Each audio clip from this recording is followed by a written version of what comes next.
Hey everybody, this is John Devers with Kirkwood Lacrosse Club. Thanks for tuning in. We are here to talk today about the Kirkwood Lacrosse scorekeeping sheet and how to run the sideline caller job and scorekeeper job. This is a tutorial video on how to complete the scorekeeper sheet. So I'm just going to walk cell by cell and we will talk through what information needs to get recorded. So first and foremost, just up at the front here is some basic information. What's the location of the game, the field type, the start time. So for example, if it's at Kirkwood High School, what's the date, what's the start time, it's on turf, for example. In this box, we could either just circle whether this is the varsity playing or whether this is JV. Also helpful to just write that in here along the side as well. So our opponent is designed to get recorded in here. So if we're playing you can just write the other team or whatever the name of our opponent is there. So you'll want to do that in all of the different yellow boxes that you see on the sheet, and that just helps us keep track of who the opposition is. So the main things that we're tracking, of course, are goals. So just wanted to point out that there are 20 slots for recording scores. And in the top two, this is worth looking at here, we want to make a mark that would say, for example, if the first goal is scored by Kirkwood, these two top lines are for Kirkwood. The bottom two lines are for the opposing team. So for goal number 1 scored by Kirkwood, let's just say that that was scorer number 22/16. So scored by player number 22 and assisted by player number 16 at first quarter, 10 minutes and 53 seconds remaining. So the time in the quarter, go in the gray box up here, who was the player that scored / who was the player that gave an assist. Now, God forbid the other team scores some goals, that probably will happen, but we just record the same information in these boxes along the way. So this is sort of visually our way to keep track of. You can kind of quickly and easily look and see, okay, we have 9 goals, and they have 5 goals because there's 5 boxes filled in for them and 9 boxes filled in for us. So each time that we score a goal, we want to do several pieces of work here at the same time. So in addition to capturing the information about the scorer and the assist and the time and the quarter, we just make a tick mark. Hey, that was in quarter number 1. So just like, 1, 2, 3, 4 / would be 5 goals and 6, 7, and so forth. And then what we'll do is quarter 1, 2, 3, 4, we will total that up here at the end. So the other piece of information that needs to get captured is on a per player basis. So here's our roster of players just listed down the side. And your sideline caller will be calling out, hey, there was a shot on goal. It was by player number 22. So that was a shot on goal. And of course it went in the goal, so we use this opportunity to just make a tick mark here and then a tick mark here, and again that's under shots on goal and then goal. Now sometimes the players will shoot wide and that's just a shot, but if it either is saved by the goalie or goes in the goal, that's the difference between shot and shot on goal.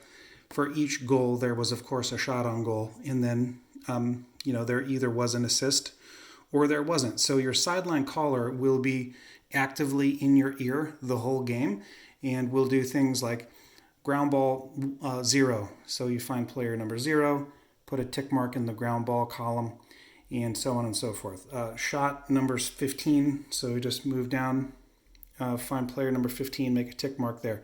On the opposite side, there are the player numbers given as well, just like on the left side, there's player numbers through the roster, and on the right side as well. So again, all the data points that we want to capture are, did the player play the game? So as the sideline caller will see a jersey number go on the field, they will say player number 5 in the game. So, okay, we make a yes right here. Player number 10 in the game. Okay, we make a yes right here, or just a Y, to indicate that they are in the game. The other data that we need to capture here is face-off data.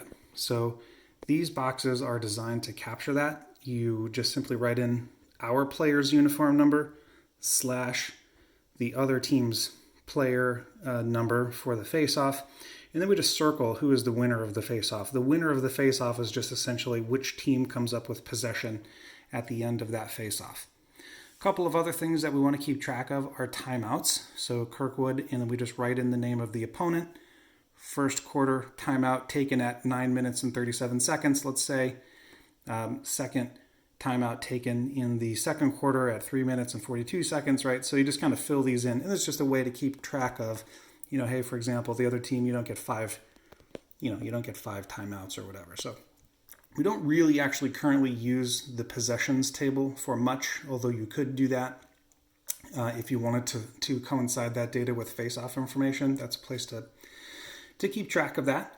The other thing, unfortunately, that we do need to keep track of is penalties. And here, when there is a penalty incurred, the referee will come to the sideline and inform you about the nature and duration of that penalty. So, for example, player number 22 / 30 seconds. The time in was 9:37, so the time out is 9:07. And this is important because it's our job to release the players. So generally with 10 seconds remaining in the amount of penalty that they have remaining, we will count down 10, 9, 8, 4, 3, 2, 1, penalty released. And then the player will either run back onto the field or run over to the sideline and another player will substitute in. We also keep track of opponent penalties, and this is just kind of a keeping them honest process here. If, for example, the referee said that this was a 1-minute penalty and they let their player out after 30 seconds, we would just, have an opportunity to make a little bit of a correction there. So last but not least, goalkeeper information. So whichever goalie is playing that game, we just circle the number. And in first quarter, second quarter, third quarter, fourth quarter, and total for shots, again, we just do tick, tick, tick, tick, slash for 5, right? So just the old school slash marks process. So a couple of other pieces of information here that we want to capture are just names of the referees, so we can see kind of, which official this was that was calling the game. So there's 3 slots for that. As the scorekeeper, we just want to have you write your name in here in the top box and record the name of your caller as well. There probably won't be a timer because we're generally using the scoreboards at the high school level for that. So again, just in a quick recap, we want to capture the goals across the top. When a goal is scored, we want to give credit to that player with a shot on goal and then, of course, a goal. We want to capture assists. We want to capture ground balls. Unfortunately, turnovers are sort of a negative connotation, but we just need to keep track of all this information. So that is the score sheet overview. And of course, if you have any questions, you can see me on the sidelines. Thanks.